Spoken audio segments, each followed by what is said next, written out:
দেশে চাঁদাবাজির পেশা ভালো চলছে উল্লেখ করে বাংলাদেশ জামাত ইসলামের আমির ডাক্তার শফিকুর রহমান বলেছেন, আমরা ইনশাআল্লাহ কারো মায়ের সন্তানকে চাঁদাবাজি করতে দেব না। 25 জানুয়ারি রাজধানীর যাত্রাবাড়িতে ঢাকা 4 ও 5 আসনের নির্বাচনী জনসভায় তিনি এসব কথা বলেন। ডাক্তার শফিকুর রহমান বলেন, এই দেশে নতুন একটি পেশা এখন ভালো চলছে।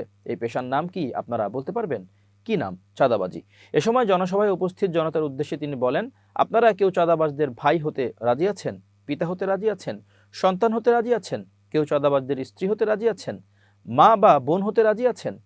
না, আপনারা রাজি নন। তিনি বলেন, আজকের জনসভা থেকে যারা এই পেশায় যুক্ত তাদেরকে অনুরোধ করব, ভালো পথে ফিরে আসুন। আমরা আপনাদের হালাল রুজির জন্য জায়গা করে দেব ইনশাআল্লাহ। কিন্তু যদি এ পথ বাদ না দেন, আমরা একদম সাফ জানিয়ে দিচ্ছি, আমাদের পক্ষ থেকে কমপ্লিট লাল কার্ড। এই চাঁদা আমরা তো করার প্রশ্নই ওঠে না। চাঁদাকে আমরা ঘৃণা করি, এটা ভিক্ষার চেয়েও নিকৃষ্ট। আমরা ইনশাআল্লাহ কারো মায়ের সন্তানকে চাঁদাবাজি করতে দেব না। কথা একদম সাফ, এখানে কোনো রাগঢাক নেই। তিনি আরো বলেন, আমরা বলেছি আমরা জামাত ইসলামের বিজয় চাই না, আমরা জনগণের বিজয় চাই। জনগণের বিজয় হলেই আমাদের বিজয়। আলহামদুলিল্লাহ, সেই বিজয়টা আমরা চাচ্ছি।